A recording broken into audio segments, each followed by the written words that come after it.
Hello again, welcome back. Because you were so lively the first time round, I thought we'd change the format just a little bit. We'll get everyone to talk for about 7 minutes as before, but we'll come to your questions pretty quickly because I think there were a lot of you who had hands up and would perhaps like to engage with our amazing panelists. So let me introduce them. Emily Bell, next to me, is founder of the Tow School of Digital Journalism and Commissioner on Reporters Without Borders Commission on Information and Democracy.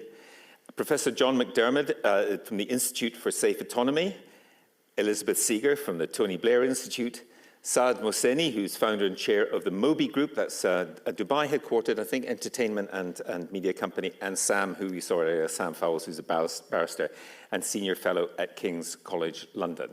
So what we're going to do is, as I say, go through each of the panelists talking for a little bit, and our topic is the stress test. Can democracy survive the internet and global chaos? No challenge there. Emily. I'm going to do the only thing that actually this is useful for, which is Siri, set me a timer for 7 minutes. Thank you. So before I went to Columbia University 15 years ago, I worked as a journalist in the UK for 25 years, I think, some of it in agricultural journalism, because I come from just down the road in northeast Lincolnshire, but most of it covering media and technology. And I set up at The Guardian, well, I didn't set up, but I ran the web properties at The Guardian for a critical 10 years where we did what I thought were really amazing things, very revolutionary, innovative things like newsletters and podcasts. And we decided that it was a very good idea to take the message of CP Scott and make it, The Guardian, an open project, because our mission and why we had an endowment was to reach as many people as we could with high quality liberal journalism, and the web was a fantastic way to do that. And we thought, isn't this great? Isn't the internet amazing? It's democratizing information. It is something whereby we, who used to be the 7th largest newspaper in the UK, could become one of the top 10 news sources in the world, English language news sources in the world, which is what we did in 2001 after 9/11. By the time I went to Columbia, 2010, to set up something called the Tao Centre for Digital Journalism, thank you, Leonard Tao. I'm now the Leonard Tao Professor. Len left us last year at the fine old age of 97. The last conversation I had with him was when he, very sharp man, said, we have to do more. And we talked about the Munich Post, and we talked about what happened in Germany in the 1930s, and we talked about how technology and how information systems, when they are brought together under techno-authoritarianism, have devastating consequences on the world. So it's sort of been a very interesting, if you like, sort of 180-degree journey personally for me, and quite a long journey. So I'm coming from your near future, which is I'm coming from the United States and a university in the United States, which has been, I should cover my microphone here, targeted, very specifically targeted by the Trump administration. I teach journalism, which is a field in the United States which has been pretty much declared as an enemy of the people. In fact, it has, by members of the administration. And I teach something called information warfare reporting, which I have to tell you has been, I was going to say great fun, because it has been great fun to teach, but we're teaching principally about the systems of artificial intelligence, the weaponization of technologies to reach people with messages where you don't really know where they're coming from, you don't really know who's paid for them, and you don't really know why you're seeing them. And we have a fantastic group of computational journalists, all of whom have higher level degrees in computer science, but they're also trained journalists, to look into these systems and to try and explain to the rest of the world and to try and build new tools to help us look into this. So that, if you like, is the sort of, how am I doing? Oh, I don't think it's set it. Yes, it has. 3 minutes, right, okay. So it's a bit about me. Do I think, so we are absolutely in the belly of the beast when it comes to resilience for democracy. And let me tell you, the resilience has been incredibly weak and slow, and we're in a very difficult and bad place at the moment. I'm not going to talk about specifics, you can ask me about them, because I'm a green card holder. I never thought I would go overseas and say things about the American government and actually worry about getting back into the country, because as my immigration lawyer says, let's face it, you are at least, she said, you are at least, in that slightly worried way, the right colour to get back into the United States. And she's not joking. This is absolutely the case. She said you have flags all the way down your papers, but so far people like you, white, haven't actually been stopped and detained in the same way that my colleagues actually have. I was going to try and inject a bit of optimism into this. What's actually happening at the moment, though, I think just very sort of high level, because I think it does relate to this, is that we're seeing in AI this sort of concentration of capital and literally energy and investment, but we're also not seeing a free market really in operation. And we're seeing journalism and the entire knowledge economy, if you like, subsumed in a system now which is run by a terrifyingly small number of companies and individuals. And this would be fine if they were all competing with each other. It wouldn't be fine under any circumstances. It would be slightly better if they were competing with each other in an open market. But the way that they can make money at the moment is by advertising, which is not yet really working, and through government contracts, which is by far and away globally the biggest source of income. And then maybe also by enterprise technology. So my electronic boyfriend, Claude, who tells me how to organise my finances, because my husband, who's a journalist and now a researcher, is actually not very good at that.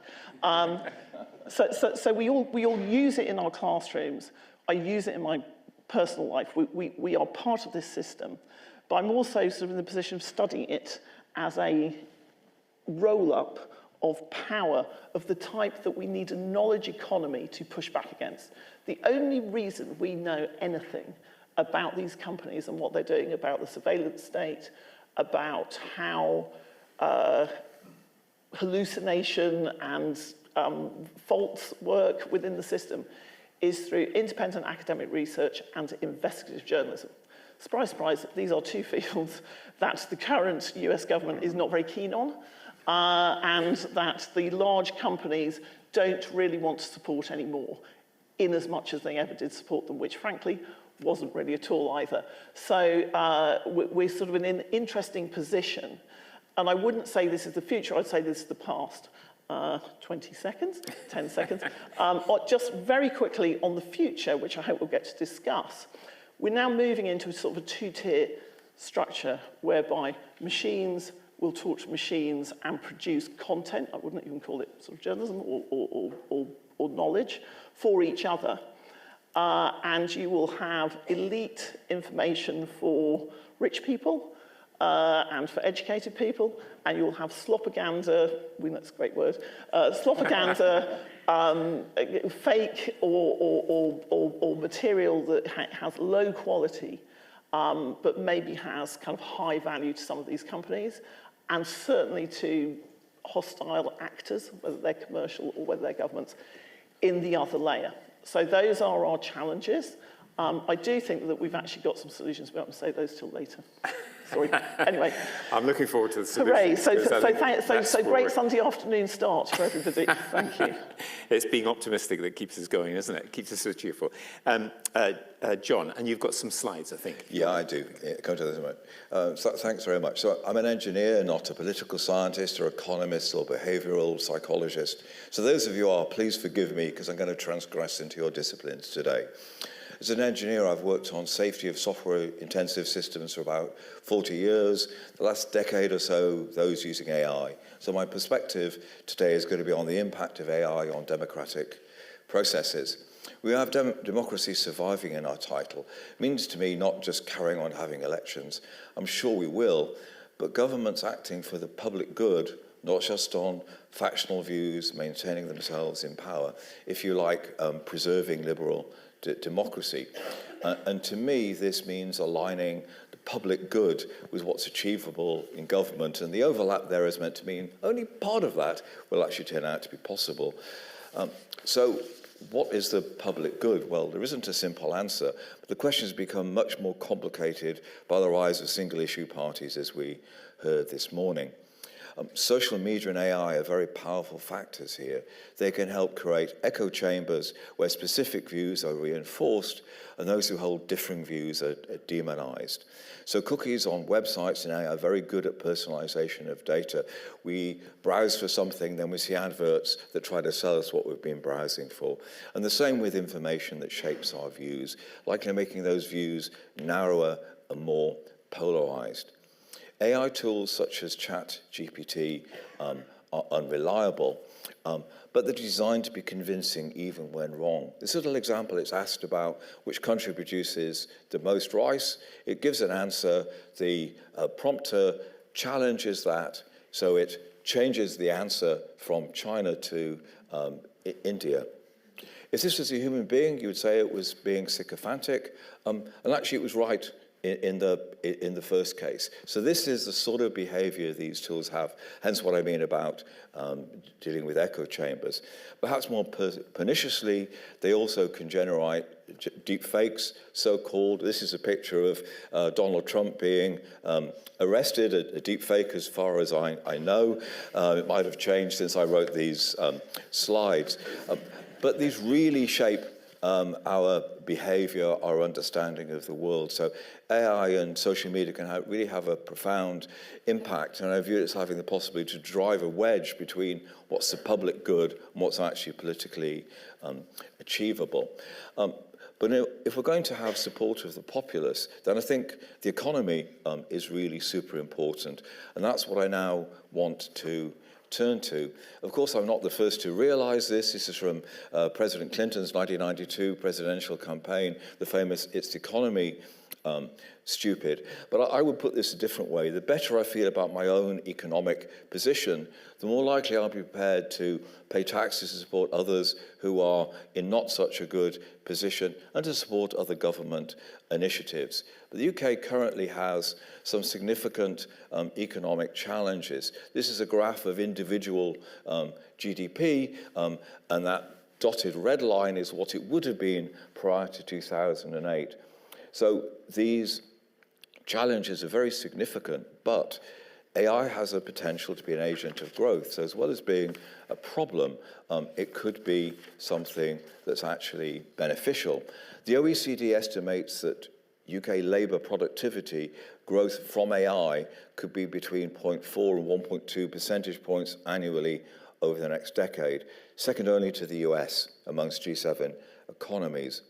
Part of the reason for this is we have very knowledge-intensive services, about 23% of UK GDP, although AI is significant for physical systems too, including self-driving vehicles, robotics, and so on, albeit with a need to assure their safety. So there are enormous potential benefits here, but regulators have a massive task to keep pace with this fast-moving technology, something we in York are trying to help them with. But there are other forms of risk from the large-scale take-up of AI, some of which we've heard a little bit about already. But let me just give some data. These AI developers are huge. Alphabet, that owns Google and DeepMind, and NVIDIA have greater turnover than many countries, Finland and Chile as two examples, and more than 10% of UK GDP. There have been suggestions that these nations will be denied access to such technologies if the laws aren't favourable to those companies. Second, and a rather different perspective, one that matters politically, is that data centers to train and run AI models consume a significant percentage of generated electricity, perhaps 1.5% to 2% in the UK. Demand's expected to grow by a factor of 5 in the next 5 years. This will stretch the capacity of our electricity network. This morning, Dex talked about fusion. I'm going to be a bit more conservative and say we should use more conventional nuclear power. This is Hinkley C, started in 2016, generate power by 2030. So that's not going to help us in the next 5 years. Another option is small modular reactors. These sorts of gadgets, about the size of a football pitch, These are factory built. They can be built in about 2 years, but the latest I hear from engineers at Rolls-Royce who develop these things, they expect it to take just as long to get clearance for this as a conventional reactor. So engineers like to provide solutions. So I see regulation and regulatory innovation as keys. Regulation needs to put in place control mechanisms for the adverse impacts of AI, including physical safety, but also things that can distort public opinion. I think there needs to be a national institute supporting all the major regulators to do that, because there needs to be consistency across domains, but it also needs international influence, as this is a transnational problem. Second, actually good regulation can stimulate growth. It has to include accelerating the introduction of new generation capacity as well as support for AI itself. This end, actually, I'm very positive about the mission of the Regulatory Innovation Office in government, which is seeking to adapt regulatory mechanisms to enable growth. But there are potential conflicts here. We want to control AI, but also to encourage its take-up in order to accelerate growth. So this is a complex ethical trade-off. So it seems to me for democracy to survive, we need mature conversations on the safe, socially acceptable and sustainable use of AI, including the ability to power data sensors. And this is going to involve shifting public opinion, not just on AI, on things like nuclear power. Thank you. Thank you. Thank you, John, and we'll have some, I hope, mature conversations in a moment about that with the audience. Elizabeth from the Tony Blair Institute. Yeah, Elizabeth may I Seger. co-opt your timer on your phone? Thank you, because I will go over. I've been taking too many notes, and now I have everything. This is the issue with going further down the line. There's more and more and more you want to say. So my name's Elizabeth. I'm at the Tony Blair Institute, and I lead our work on AI governance and policy. Part of the reason I'm here today, though, is because of the work I was doing prior to that. I've been in my position for about 4 months now, so relatively new. But before that, I was at the University of Cambridge, and my PhD dissertation there was looking at the foundations of trust in technology, but also in experts and authority voices, and how those voices were being mediated by technology, whether we're talking about social media or now talking about AI. And really trying to understand where this breakdown of trust happens. And during that time, I started working on this project around epistemic security. So epistemology is the study of knowledge. Epistemic security is about keeping knowledge and information safe. And that project was trying to understand how to build and secure robust, healthy, democratically enriching information environments that can support a thriving democracy. And from there, I moved to a think tank in London called Demos, and in the name, they care very much about democracy. And we founded a whole epistemic security network, thinking about these questions and really thinking about the new deal that democracy needs to thrive. What are the big changes that need to happen? And that network is still going and thriving with an amazing team of colleagues that are there. And I have now moved on to the Tony Blair Institute to work more on the specific frontier AI governance side, to grapple with some of the questions around power concentration, wealth distribution, thinking about AI assurance, how we make sure these technologies are safe and robustly safe in their risk management processes. So really trying to draw this big umbrella around democracy and how technology influences it, and how it's influencing this relationship between the citizen and the state, and how that's impacting trust and democracy today. So I'm going to try and run through some of the thinking I've been doing in this space. Obviously, we're existing in a bit of a tinderbox right now, where small perturbations can cause really huge reactions. I think the Southport riots were a case in point. There was, very sad, but still a relatively constrained incident that resulted in a summer of really aggressive rioting happening. And AI and social media definitely has its place in exacerbating this. I'm sure you've been hearing about this all day, so I won't rehash the details. But now we're moving into a new era with, for example, agentic AI assistants that will be facilitating not just the information that you're receiving, but also maybe it has your calendar, it has your financial information. It will be facilitating where you go, who you talk to, where you show up to, where you buy your coffee. And that's a huge amount of influence, not just about the information you receive, but how you interact with society. I think one important thing to keep in mind here, though, is that technology is not to blame for the current dire straits of democracy that we are facing right now. All the division and unrest that we have is influenced by a myriad of factors, from stagnant wages, rising cost of living, housing crisis, buckling public services, a high turnover of prime ministers riddled with scandals, and it's ongoing. And this is all very deeply felt and has perpetuated this sense that our government, our democracy, is not serving people well. And that has opened the door for even further divisions towards the authoritarian shift that many countries are experiencing. So the question is then, what now? And where is technology coming into play? How can it help? Where is it being detrimental? So we have this very deeply rooted distrust, and against that we have this technological transformation that's happening. And change is hard at the best of times, and we are not in the best of times. And so the fear around this changing technology is really keenly felt because of the insecurity that already exists, particularly around labor impacts and the future of work. 1/4 of UK workers worry about job loss. 7 out of 10 Americans fear job loss from AI. And this is resulting in what I like to call the AI techlash, the backlash against tech, which is resulting in some really I think like kind of knee-jerk policy reactions that are happening in terms of cutting off and isolating from partnerships, say in the UK with US big tech firms, from moratoriums on data centers. And the drive behind this is really understandable, but in the long term, it could have quite a detrimental impact on democracy, and we have to take a couple jumps to see where this is going. But first of all, it's undermining potential for future prosperity and growth that's going to come from these technologies, and falling behind in that can lead to compounding disadvantages. We've seen this in previous industrial revolutions, where countries that struggle to make that industrial leap have compounding disadvantages that leave them to a place where right now the idea of engaging in AI innovation is so far ahead of where they are, it really makes it quite difficult.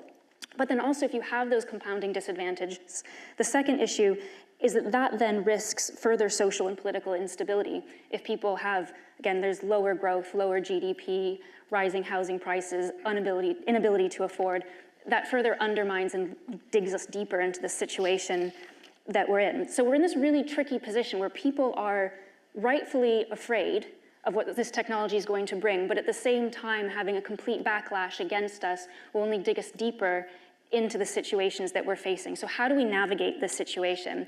And in my last 1 minute and 15 seconds, I will solve all the problems. So it's not just dealing with AI, and we do need to address the specific issues that are coming up and have targeted responses to them. But we've come full circle, and we need to figure out how to cut into this spiraling disaster of lack of trust in government. And I think one thing I like to focus on here is thinking about how AI and technology is changing that relationship, notably around how citizens, the view government has of citizens, the way government views and interacts with citizens has changed from one viewing citizens of, or is changing, viewing citizens of one from primarily legal subjects to data subjects. And this has some scary implications, but also has some really great implications in terms of the ability to process information more quickly, to actually make services perhaps more personal. We've all felt that worry about more of the cold surveillance state, but at the same time, bureaucracies can't handle the individual feedback you might want to feed in. Like, say you get a parking ticket because you were 2 minutes late because your son tripped and skipped his knee. Right now, there's just a hard line drawn. But if we're able to process data more quickly, there's a way where we can start working with some of these fringe cases and actually try and bring more personhood back into these services. So I think there's some great opportunities here. But we have to deal with the issues around how do we design systems to enable more empathetic, contextual human decision-making, not making it a cold surveillance type situation. Also, how do we manage the changing power and accountability? Controllers of AI and big data wield huge amount of power. People don't trust government right now. They're not trusting government with these systems. We see that in the case of like facial recognition vans, for example. Walked by one with a friend the other day. My friend said, "Oh yeah, more of that." And I was like, And the difference was he trusted the government of the day. I had my issues. But we both had a good understanding of the system itself and what it could do. It wasn't the technology we distrusted, it was who was controlling that technology. One of the great advantages I think AI can bring, though, is changing how citizens engage with the government. Right now, we have representative democracy. You vote for your representative. and then hope they make good decisions. There's an opportunity here to have a much more engaged dialogue directly with citizens, to have citizen assemblies not on the scale of 100 people, but thousands or hundreds of thousands of people, where AI systems can help facilitate and work through natural language feedback to really have robust deliberative processes and get to the heart about what people care about in policy. And I think that's where there's a key opportunity to start breaking this cycle. I think we'll come back to, thank you very much. We'll come back to that, and also this question of trust, which actually everybody so far has raised in different ways. Saad. Thank you. I have nothing more to say. I mean, you were very eloquent. You know, I'm originally from Afghanistan, where we set up our media operations and then we expanded. A decade ago, I would have talked about Afghanistan and its challenges. But today, it's a global conversation. The numbers tell a story, and they'll have to think about that. According to VDEM, 72% of the world's population now lives under an autocracy. There's been a 10% decline in freedom of expression globally in the last decade, according to UNESCO. Reporters Without Borders describe 2025 as difficult or very serious in more than half the countries on the planet. This is the worst ratio in the history of the index. This is not a trend, it's a reversal. I mean, and it's a global emergency, and I think we have to recognize that. I think, you know, quite often people talk about technology, and of course, 20 years ago, technology was good, now technology is bad. But I think the truth is, it's a lot more nuanced. In countries where we operate, in the Middle East and Afghanistan, places like that, technology has been a tremendous thing for us to reach people via satellite, via phones, via the internet.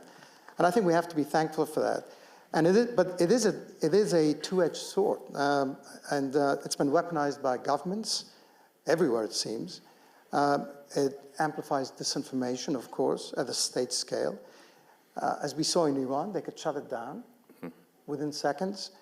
And folks in California can determine what 40 million Afghans, 90 million Iranians, 27 million Syrians can see and say. And there's no accountability, as you pointed out, not from the platforms, not the regimes, and certainly not the democracies that host these companies. Now, if you look at the West, I mean, I think one of the biggest, I mean, it's happened slowly, but it's dramatic. 75% of all journalists employed in 2005 don't have a job anymore. And if you look at especially local news, in the United States, something like 50 million people live in what they call news deserts, where they have no news, no local news. And in 1,500 counties, people have very limited access to local news, only one outlet usually. Same in the UK. I mean, I think there have been closures in the most deprived urban districts and in the Northeast. And outlets that do exist belong to only 3 companies in the entire country. So I think this is a real emergency. And globally, if you look at it, of all the development money that goes towards media, only 0.5% goes to media internationally. So, you know, we don't have an opportunity to build capacity to tell the difference between information and manipulation. I think that's really important. Now, people talk about citizen journalists. There are 300 outlets in the US. There are folks here, but they're very small, and they're not replacing what we're losing. And that leaves a vacuum for the manipulators and people who, you know, whether it's in Moscow or somewhere else, who can manipulate news and provoke people. Now, you can't talk about the crises of free information without talking about crises of trust that runs underneath it. I think autocrats are not just winning because they're winning, because they have something with merit. I think they're winning because the institutions of liberal democracies, including the media, including us, have lost the faith of the people they were built to serve. And I think that's an important issue and one we have to acknowledge.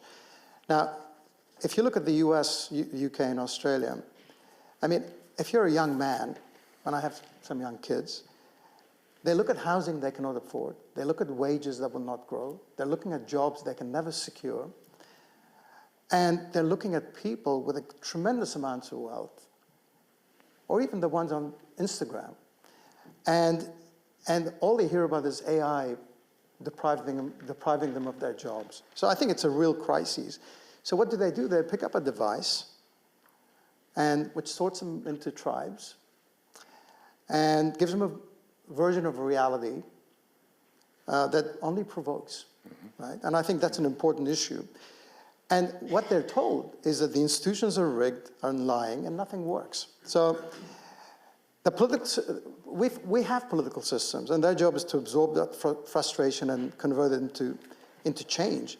But look at the US Congress. Its approval rating is at 10%. It's the lowest it's been since 2013. And if you look at Western democracies, their leaders, their approval ratings have fallen by 16 points in the last 5 years. And participation rates are down. So people have stopped believing in the processes, and they're not participating. So it cannot be sustained. We either have to change, or the change will be imposed on us. And what do we see? We can see violence and revolutions and so forth, not in Afghanistan, but in Western countries. I put down the choice as reform, but probably not an appropriate word to use. But reform is slow. It's difficult. It's difficult to change a constitution. It's difficult to push through changes. So, but you're right, social media is not to blame. It's been an accelerant. And there are solutions. And can it survive? I think free information can survive. We have to inform and educate, foster debate, hold institutions accountable. I think I'm running out of time. No, I've got a minute. But I think the other thing, in places like Afghanistan and Ethiopia and other places we've been active in, it's about teaching people to think critically, to have intellectual humility. These are important things, not just the media, at schools. We have a responsibility to work on these sorts of things, and I think this is very important. Now, the media is also to blame. I mean, if you look at the approval rating of mass media in the US, it's down to 28% from 70-odd% in 1970. Why? Because they've lied. They've lied about the Iraq War. They've lied about all sorts of things over the last few decades. So it's deserving in a lot of ways, and I think we should look within. And however, it's shifted. It's gone from the institutions to identities, to creators. Tucker Carlson generates 20 to 40 million views.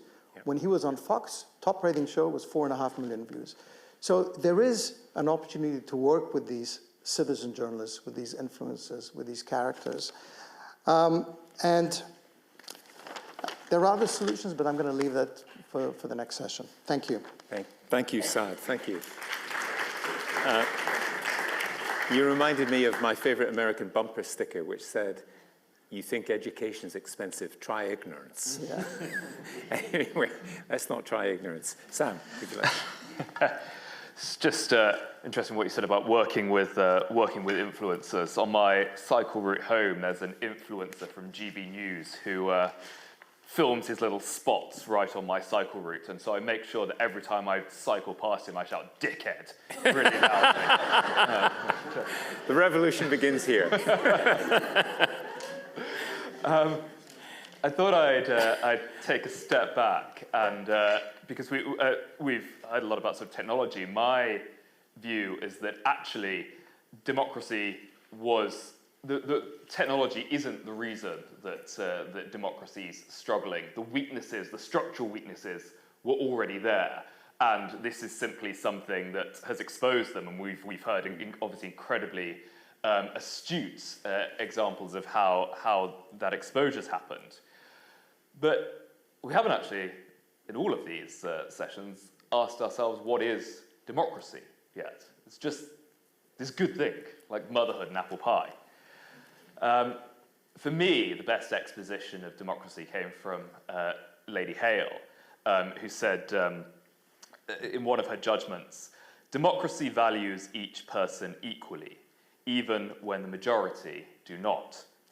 And for me, the essence of democracy is the recognition and protection of the innate value of every individual human being. And of course, voting and majoritarianism come from that, but they are part of putting that into practice, not the be-all and end-all. A country that is governed on majoritarianism alone isn't a democracy, it's mob rule. And which brings me to my next point, which is to point out that the UK has never actually been a democracy. If you think about it, our so-called House of Lords is appointed mostly by the executive, the unelected bit. If you took, say, an imaginary country, Ruritania, and said, well, the president appoints most of the legislature, you'd think this was a banana republic. That's the UK. Similarly, parts of the UK, Scotland, Wales, Northern Ireland, Cornwall, the Supreme Court has said don't have a right to vote on their own future. They are, in effect, most of the UK geographically is in effect colonies. The executive controls what Parliament votes for, how long it can debate something, and often what the result of that debate is. And then outside of Parliament, you have most of the media, most of social media, the vast majority of land, most of the economy, controlled by a very, very tiny minority. This is not a country that's ever been a democracy. But in the 20th century, you saw essentially some sort of democratic baubles gilded on to this, what is still a medieval oligarchic constitution, and that's things like universal suffrage, but only universal suffrage on the parliamentary system instituted in medieval times, so that everyone can vote, but actually you can get a massive majority in the House, in the Commons, with only 20% of the population voting for you. Can anyone in the audience say the last time the majority in the Commons reflected the popular vote? 1945? Close. 1936. So that was it was a step in the right direction, but it wasn't a step very far. You had things like judicial review, the idea that the government couldn't simply break the law. That was something that came through mainly in the 20th century. The Human Rights Act, the Freedom of Information Act, until 2000, there was no obligation on the government to give you any information at all about what it was doing. Freedom of Information Act changed that. Then, of course, the EU, and then for the first time, we were able to vote on things that had previously been the preserve purely of Whitehall. Even today, we don't get to vote on treaties, and neither does Parliament. The executive can make and ratify treaties without a vote in Parliament, despite what was said during Brexit. And I think what we've seen is this very flawed system that was moving in a sort of democratic direction go into reverse. And that's not just because of technology. That's because all of the things that were already there, all of those fissures, have widened once again. So we've heard how tech concentrates power, but so does nationalism. For example, after the EU exit, all of these areas of policy that had previously been subject to the European Parliament, for which we voted, went back to Whitehall and are now decided behind closed doors. But you've also got extra-legal concentrations of power. For example, you are now seeing government policing what is acceptable discourse to a greater extent than ever before. And we heard about the Southport riots. Not one of those people who was throwing petrol bombs at children for political gain were prosecuted as terrorists. Yet, I think arguably a majority of people who protest against what the International Court of Justice has said is a potential genocide in Gaza are now being prosecuted as terrorists. And you have government saying these sort of far-right ideas are okay, you can express those, you can even break the law to express them. But these sort of left-liberal ideas are not acceptable and will be treated with the greatest prejudice possible. But we're also seeing, and I think this is maybe the greatest failure of liberal politics, is a failure to use power to push back against democratic backsliding. A failure to stand up against putative authoritarians, and we see this with the way that Keir Starmer sort of kowtows to Donald Trump. But also, I've been working on with various think tanks and MPs over the last couple of years on ways to democratise the UK, to make power accountable. And the greatest resistance to those ideas comes not from the Conservative Party, not from Reform, but from the Labour Party, who are in power. And for example, Wales recently passed a set of laws that would regulate misinformation in a political sphere. The opponents, the great opponents of that in Wales were the Labour Party.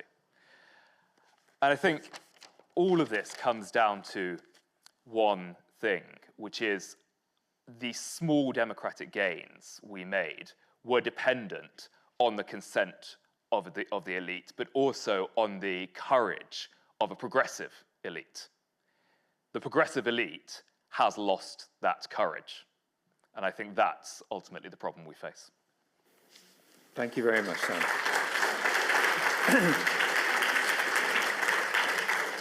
You all stuck brilliantly to time. I'm quite impressed by all this. I do want to throw it open to the audience, but there's a number of themes here, and just one I'd like to pick up, which is this question of trust, which in different ways you've all mentioned it. Edelman Trust Barometer shows trust around the world in everything, that all big institutions has fallen. In Britain, we don't trust the media very much. We don't have trusted guides for our information, and we certainly don't trust politicians. And I'm just wondering, well, can we just have a little think about this in terms of the trust from the various sectors that we're talking about? There is no... Yeah. I'm anti measuring trust. Mm-hmm. That sounds terrible. But I think Edelman, who are a PR company, have a great investment in saying, nobody trusts you, you need to hire a PR agency to rebuild your trust. The press is not always trustworthy and has never been. I used to sit in the Guardian offices looking at our spectacularly high trust numbers amongst our own readership. And God bless her, Carolyn McCall, our chief executive, as I was saying, look at this, I so trusted. She said, do you know there's somebody in the Daily Mail looking at exactly the same figures about their trust? Do you know what the most trusted news outlet in the United States of America is? And it has over 80% trust. Fox News. It's Fox News. So I think, but what we're trying to what trust is, if you like, is a proxy for, is do we think that we can rely on these systems to help us, and do we rely on these systems to support us when we need them? And I think that the answer to that is no. It's no for government because it's no. It's no for the media because even the media that you like or you trust hasn't stopped these things that that we were talking about, whether it's wars, financial crisis, etc. But also, just one last thing, we've had those of us who are journalists and academics. There's been a decades-long propaganda campaign to upend trust in all of these institutions. And I'm not just saying that because I am a deranged conspiracy theorist, because I've really tried very hard not to be. But actually, you can see it. And it's no different from the playbook that Joseph Goebbels had, which is invert the truth and discredit the press. It's really simple. It's a really simple playbook. And actually, to the credit of the MAGA movement, they say this out loud all the time. They're not hiding it. They tell you what they're doing. They go ahead and do it. And then we react to it. We've got a generational opportunity in this kingdom, are you still kingdom? Yes, right now, well done, don't go the Republic route, it's terrible, you'll end up with a big UFC thing on your lawn. You've got the renewal of the BBC Charter, and you've got an opportunity, the BBC was created in 1922, actually as a government reaction against a lot of these forces that had emerged during the First World War. And if you really want sovereignty and you really want sort of a kind of democracy and you really want to start to rebuild trust, you do actually have an opportunity to do that. Mm-hmm. I suppose, our theme is the promise of democracy, and we need to be informed to have an informed democracy by definition. And the problem is, I think many of us feel we're misinformed, uninformed, or over-informed, and we can't make sense of it. Isn't that part of our dilemma as citizens here? Because we want the citizens, Indeed. all of us, to get together somehow. Indeed, so I think it is part of the problem. Obviously, it's a very multifaceted problem. So let me pick up two. One, I mean, there's a technical issue of actually how you build an understanding and confidence in the algorithm of the data that they use. And that's hard to do, but that's something we're working on, and we can tell people what stuff is trustworthy, what isn't, and where the uncertainties are. It's getting harder with modern AI, but there are ways of approaching that.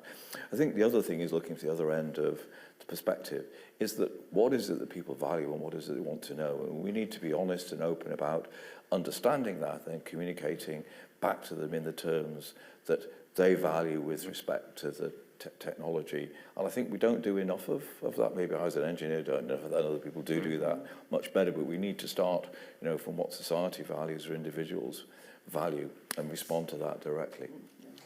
Elizabeth's trust in the Tony Blair Institute is very, very interesting. I should say one anecdote about Tony Blair. I asked some people close to him why he didn't reform the political system when he was first elected, because they talked a little bit about it in opposition.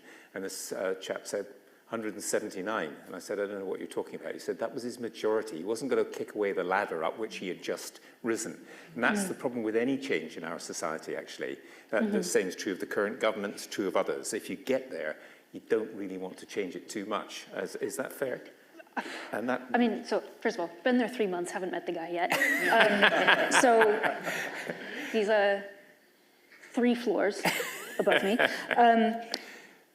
But yes, I mean, it's actually one of the things I was really interested in joining the Tony Blair Institute, having worked at a lot of different civil society think tanks, is there is an aspect of needing to deal with the politics. And a lot of civil society think tanks, they have the really great ideas and ideologies, and are pushing for really important reform, and that's really important for shifting the dial. But there is a pragmatism to, when it comes time to make that change, there's a lot of give and take. And you might have to make some deals and move one way that you don't really like in order to get the other thing. And that's how politics works. That's how the world works. I've experienced that with even just publishing deadlines on we want to put out this paper on some AI governance thing, but we can't actually do it this month because if we do that, such and such political leader is trying to do something in Palestine and trying to make ground in this humanitarian mission over here. But if we do that, then this paper might anger the big tech companies, which angers the whatever, which then makes this other completely unrelated mission really difficult. And so it's just really interesting how that comes together, and you have to make those trade-offs. But then how do you actually start rebuilding the trust? Where do you get in when politics is so messy like this, and people will see how messy that is? And I think there's 3 themes in what we've talked about that I'd like to pull out. I think one is when it comes to communication and information, really focusing on the local. We talked about news deserts and how that leaves voids that can lead to speculation and conspiracism and really start spiraling. So starting local, it's about delivering and it's about including. When we talk about starting local, I'm thinking about, yes, there are news deserts, but there are other ways that people communicate as well. There isn't an absence of communication. And when I was at Demos, we had actually just started, as I was leaving, this great project that was doing local information news ecosystem mapping, but not just looking at news outlets, looking at where people got information. Sometimes this is the bulletin board in the GP office, or it's the school bulletin board, or it's the neighbor's WhatsApp group. Some really interesting things coming out is the primary place of information, and how can we start harnessing those really hyper-local communication settings to start giving out reliable information and helping people re-engage. So it's starting small. When I talk about delivery, I'm also thinking about starting small here. Deliverism on its own, government just doing better, is not going to rebuild trust, but it is part of the picture. Bigger transformation projects that need to happen take a lot of political capital because they're slow, takes a lot of goodwill and faith from the public, but we can start incrementally building this. I hold that whichever government puts reliable Wi-Fi on trains is going to be in power for decades. But actually, though, it is such a small thing, would take relatively little investment, but touches everybody's lives. Every single one of us in this room has been annoyed with it, either because a call drops, or we can't work on our commute, or because that Google document won't load and now we've lost 5 hours of work. And Wi-Fi on, like that one thing, people are gonna be like, my God, the government has functioned and delivered something. Or fixing the DVSA booking website. It took me 2 years to get a driving test, which I have in 2 weeks, by the way, but I live in Oxford and it's in Rugby. And it's happening, I'm gonna do it, I'm gonna pass, one shot, done. but these little kinds of things, people need a sense that government is functioning for them. Build up that goodwill, and then you can start dealing more easily with the big transformation that takes these political trade-offs that won't always be tasteful. And then back to the inclusion point, people are disengaged from policy, find a way to re-include them, from school up through much higher levels of government. And I think technology provides a great opportunity there as well. Saad, I mean, in the media, you're in the trust business, aren't you? You have trusted viewers, and that's what you hope to build. And that's how you lose that trust, and they go away. Forever, right? So I think I think it's important to note that we're not going to have all the same views. We are dealing with a very fragmented media environment, right? And people go to platforms to have their views reinforced, basically bubbles. But I think what we have to do is encourage people to widen that, to perhaps curate what media they consume. And faith is important too in institutions, and people have also lost that faith. So this is sort of a situation where media, big media I'm talking about, there are lots of people, individuals, who are now succeeding because they do have people's trust. Joe Rogan, for example, Tucker Carlson, but they have a specific target group, and they're managing to deliver their audience, their listeners, their viewers with what they want. But I think people are now. I think we need to respect the viewer and the listener. They are trying to figure things out. I'm looking at a lot of young people because we're just about to launch this Arab network in the Middle East for Gen Z Arabs, 18 to 30-year-olds. They're a lot more sophisticated than you give them credit for. They don't watch television. They may not read newspapers, but they can differentiate between fact and fiction. A lot of them, actually. And it sort of gives me a little bit of hope. But I think I talked about citizen journalists and local media and so forth. It's very important. We look at Afghanistan. Afghanistan failed as a democracy. Why? People could vote, but there was no justice. There was no accountability, right? There was corruption, and there was no civil society. And I think civil society is just as important for the West as it is for the East. You need to be able to fund, to incubate, to develop these citizen journalists so we have more information, so people have more options in terms of what information they're getting. And we can't allow for these news deserts to envelop the whole country, and that's what's happening. Sam? I don't think we should trust any of you. No, genuinely, I think the rational democratic position for a citizen is that you shouldn't trust politicians and you shouldn't trust journalists because these are huge concentrations of power that have little or no incentive to tell you the truth. Now, if there are systems in place to ensure they are accountable and to create that incentive to tell the truth, well, then that changes things. But actually, currently, there's not. If you take politics, and in fact, I would say the opposite. The incentive, there is more to be gained in politics, and arguably in journalism at the moment, from lying than there is from telling the truth. In Westminster, I acted for an MP before the Privileges Committee not too long ago, and the reason he was before the Privileges Committee, the reason he was being faced with losing his seat, was because he had asked the Speaker for a debate on the report that said Nadine Dorries, as Secretary of State, had misled Parliament. And the Speaker hadn't fancied it. He had tweeted that the Speaker had refused his request, and the Speaker put him on trial, effectively, for revealing confidential information. So Nadine Dorries, no backlash. those trying to hold her to account for what an independent report said misled Parliament was on trial for a year. With the ease of which we can spread misinformation and the difficulty of holding politicians to account for that, you can get a lot further. And as Trump, as Johnson, as innumerable politicians have shown, as Farage, making misleading statements is good politics. It works. It gets you votes.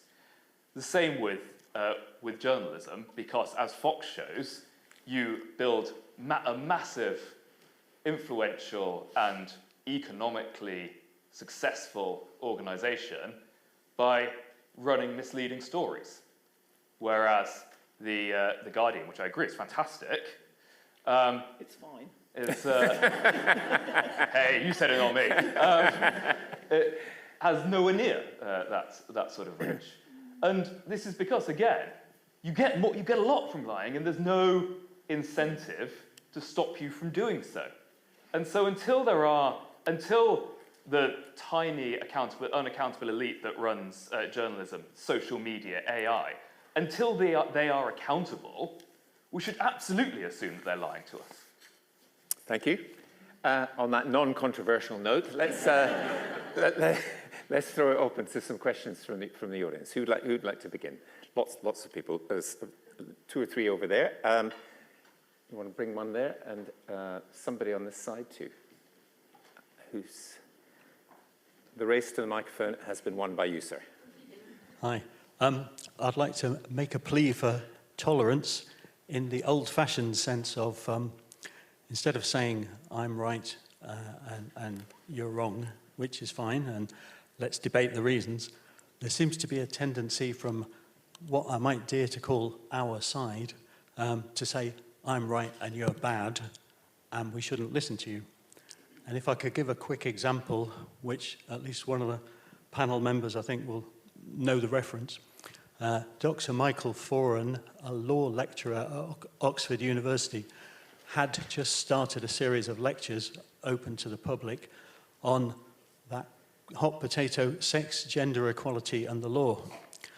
And the second of this lecture series was disrupted and prevented from going ahead by people who thought that Michael was bad and shouldn't be heard. And I think that we need to look at our own side, if I dare call it that, as well as the obvious and perhaps much bigger baddies on the other side. Thank you. Could I pick up that point actually with Emily in terms of tolerance? Because if people are watching and viewing and listening to stuff in the ways that we've sort of been describing, they're going to tend to be, I mean, I don't think Fox viewers would find certain magazines particularly interesting or certain things. So in other words, we're all in a bit of silos in this. So a really important principle of press freedom is plurality. And it's what you call external plurality and internal plurality.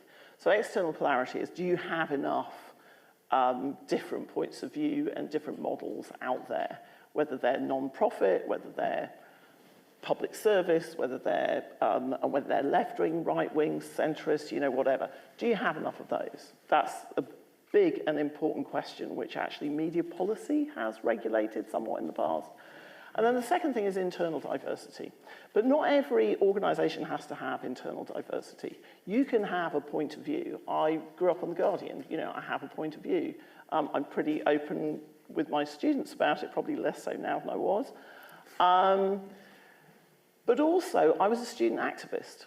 And one of the conversations that's been interesting with my students is that I've said I made a big mistake when I was at university. I did 2 things at once, which were not compatible. I was a news editor of the Oxford newspaper, even though I only went to a state school in North East Lincolnshire. Not at all chippy.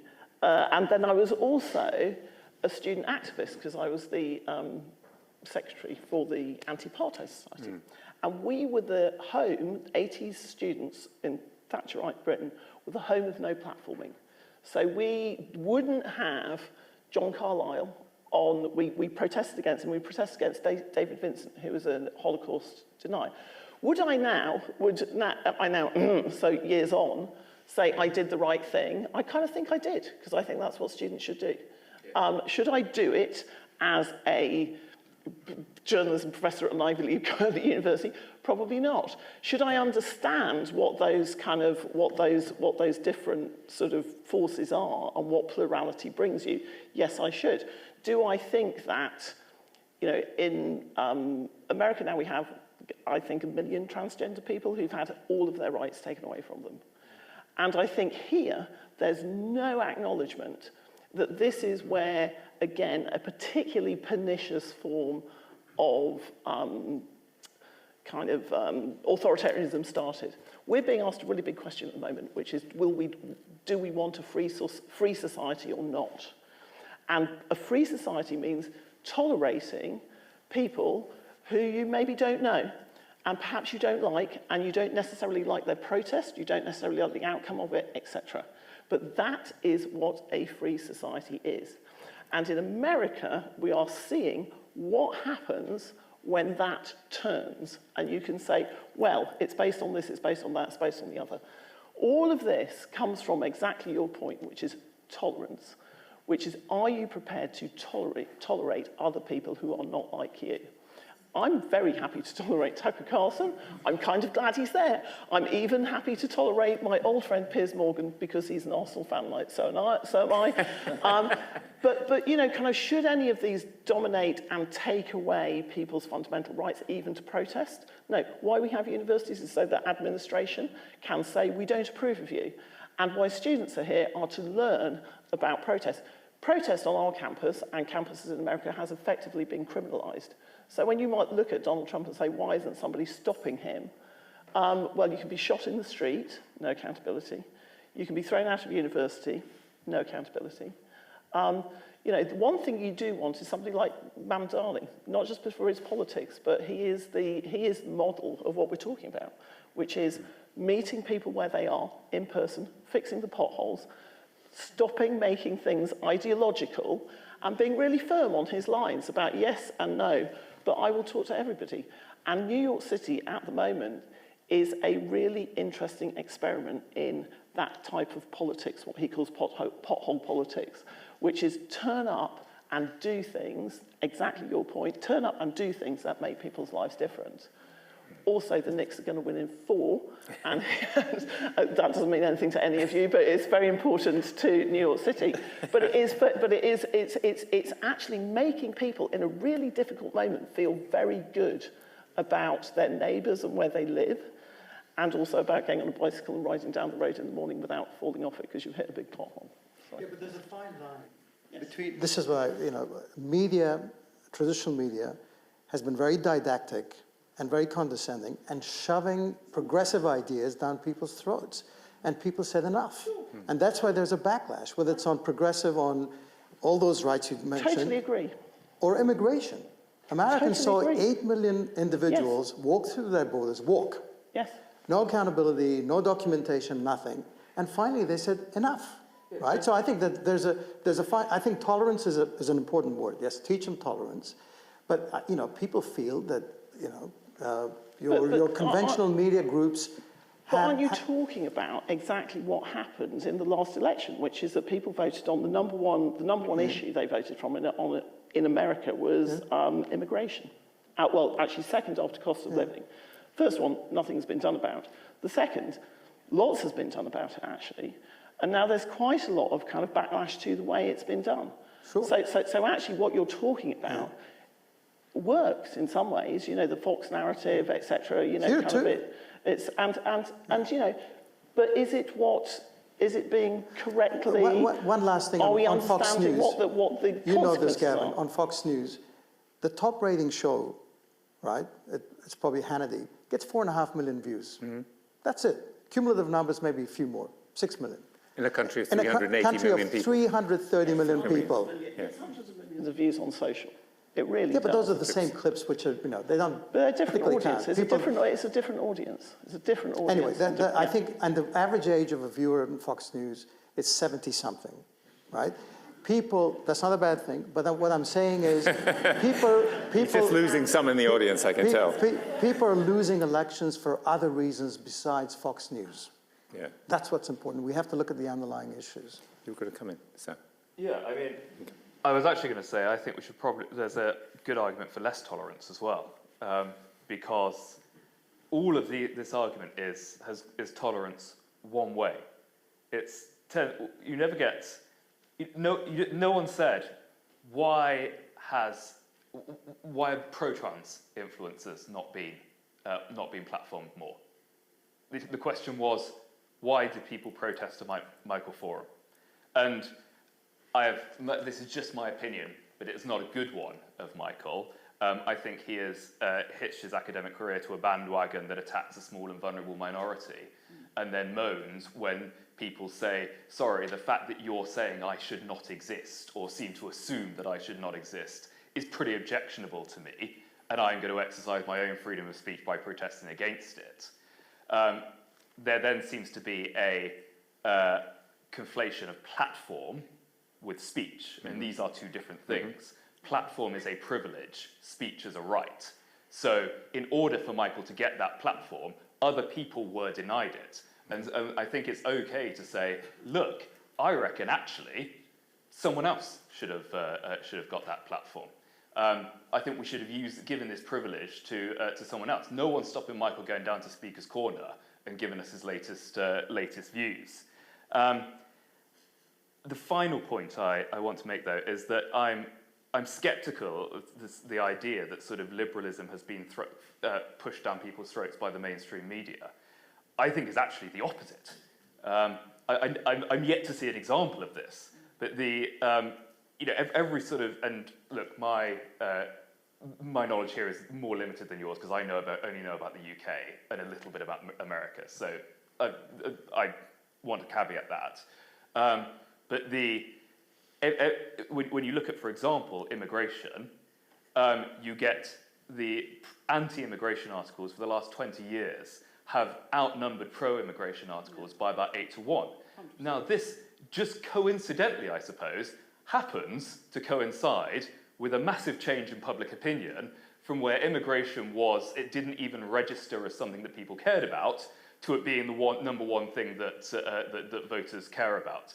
So I would go I don't think this, we're seeing a sort of eruption of the good, honest, working man against these horrible elites, giving them wokeism. I think what we're seeing is elites doing what elites have always done, which is try to keep power by turning people against vulnerable minorities and blaming vulnerable minorities for things. And that applies to immigrants and that applies to trans people. I'm afraid I think Michael Foran's part of the problem. John, did you want to... Just a couple of points. People use this awful phrase, post-fact. Well, there are some things that are fact. I can count the number of people in this room, and we shouldn't, put up with arguments, debate about that. I think other things that are judgmental, we need to do, as has been said, actually be very tolerant and listen to different views and not demonise people for having views different to ourselves. And again, amongst many things, I'm not a historian, but actually, I was in the House of Lords on Thursday night, and it was pointed out to us there by one of the members of that house that it was actually built by illegal immigrants who came across the channel in small boats. So, perspectives can change, and I think we need to be aware that some view we hold very strongly at one point in time, might change over time. We need to be tolerant of the historical perspective and changing views over time as well. Thank you. Yes, gentleman there. And there's a lady over there, too. Yes, I hear from the panel that progressive elite have lost courage. I don't understand who or what the elite is. Could it be explained? And also, what has to be done to become brave again? So who would like... do you want to take that, Sam? Yeah, sure. I was trying to... Probably my choice of language was poor there. I was trying to look at a catch-all term for sort of centre and centre-left and centre-right politicians who you would expect to be committed to democracy and democratic reform. And my criticism of that group is that where you see authoritarians or authoritarian or the far right taking power and using it to entrench power, and Orban is an example of that, but also you saw it with Johnson and the entrenchment of power and the attempt to rule without parliament that I acted in the challenge of. whereas Biden, Starmer have fluffed the opportunity of having significant dominance over the political sphere, fluffed the opportunity to make reforms that would have changed the game in their favour and indeed in democracy's favour. So, for example, Starmer moved away from electoral reform, he's moved away from the Hillsborough Law, and my criticism of Labour in the UK and in Wales is moving away from regulation of truth-telling by politicians. Biden had the opportunity to expand the Supreme Court and didn't do it. And as a result, Biden reaped the whirlwind very quickly afterwards, and we now have a United States that is essentially in the hands of one man. If in the next election we're hearing all of these sort of horrible poll numbers for reform, they don't actually need that sort of poll win. They need a few thousand people in about 40 or 50 of the right constituencies to vote a different way, and then reform will effectively have an elected dictatorship and will be able to do things like restrict judicial review, remove human rights, persecute immigrants, expand existing concentration camps for immigrants.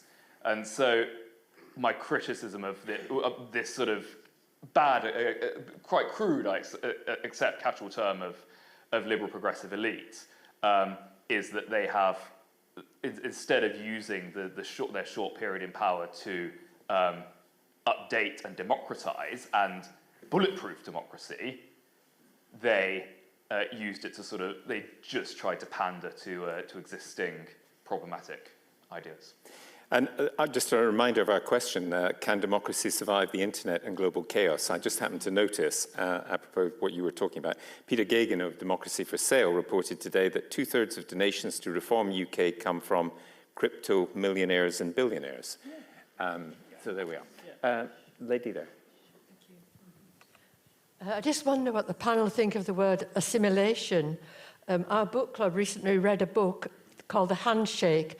There was a lady from, Algeria, had gone through all the stages to become a French citizen, and then she went to see the ambassador and she refused to shake his hand. And he said, you cannot become a French citizen if you don't accept our core values of being social and polite. And I just wonder what you think of that, kind of in relation to the Sikh men carrying knives, or even perhaps a burqa. I just wonder what you think about assimilation. Yeah, Saad. I think it's a really important question because immigration in some ways has failed because people are not happy with immigrants right across Europe, in the UK and in the US. And I think it's been, assimilation is probably too far, but integration has been almost a dirty word. And I had an interesting conversation in Germany. I went, and they had a number of refugees from Africa, from Afghanistan, from Syria and so forth, that they had to repatriate because they were now criminals and they will never be accepted in Germany. And the question I put to them is, why don't you have classes?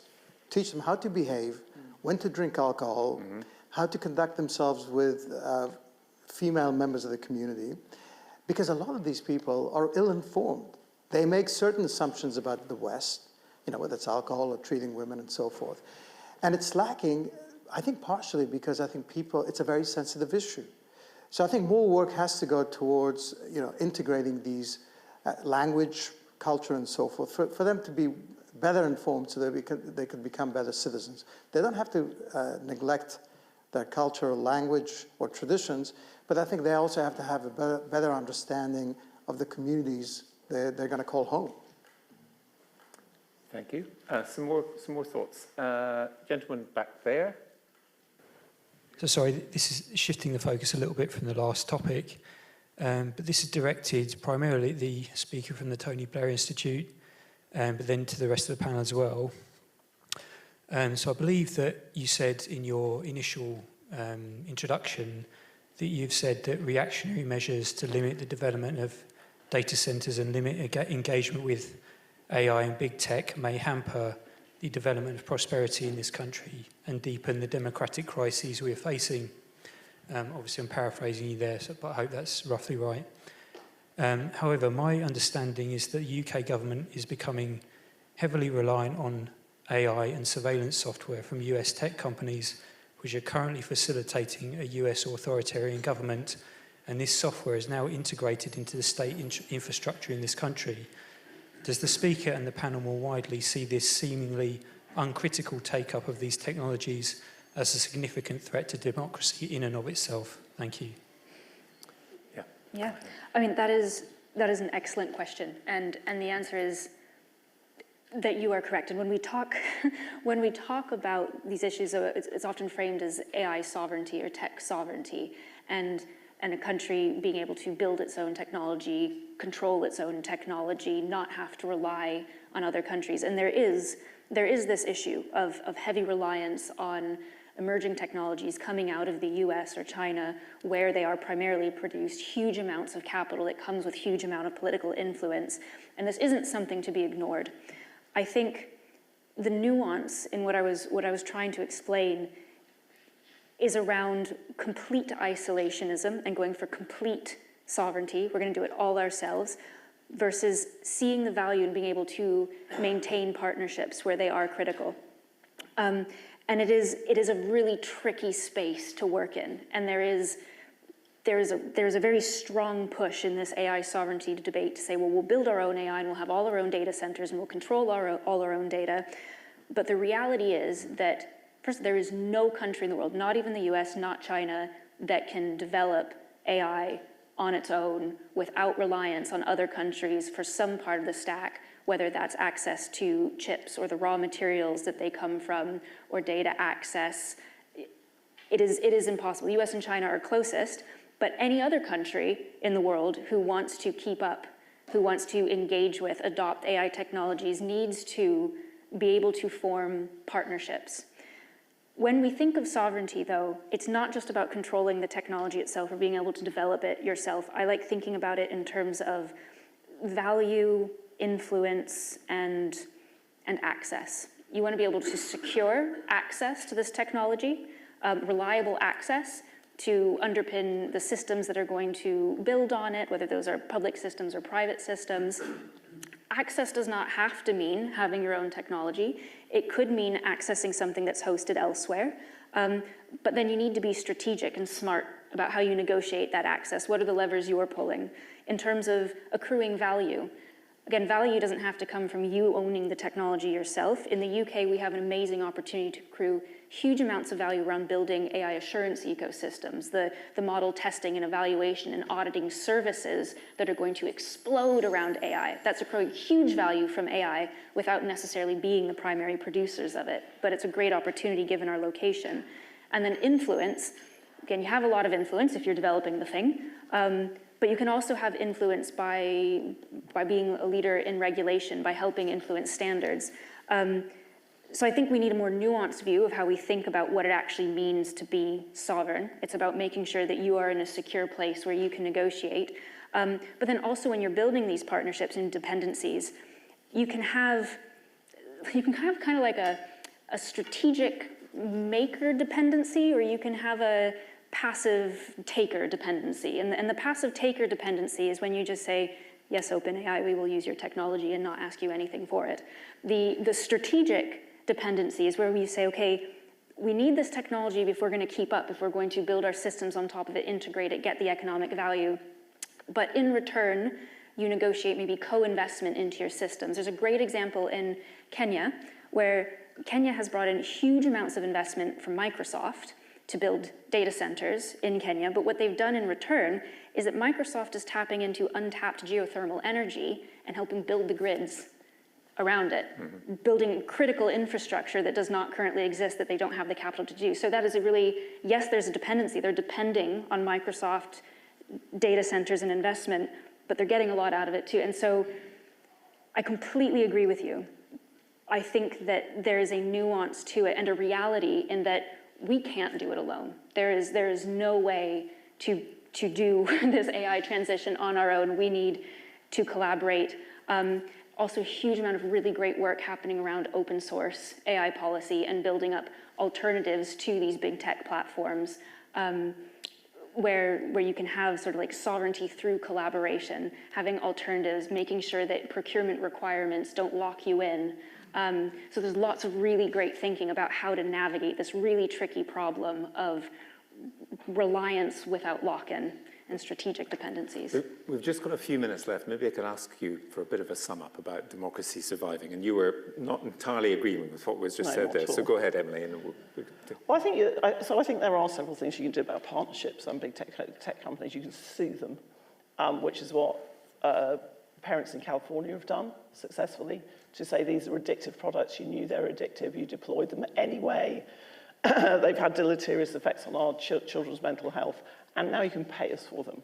And that's been successful. That's quite a big landmark lawsuit.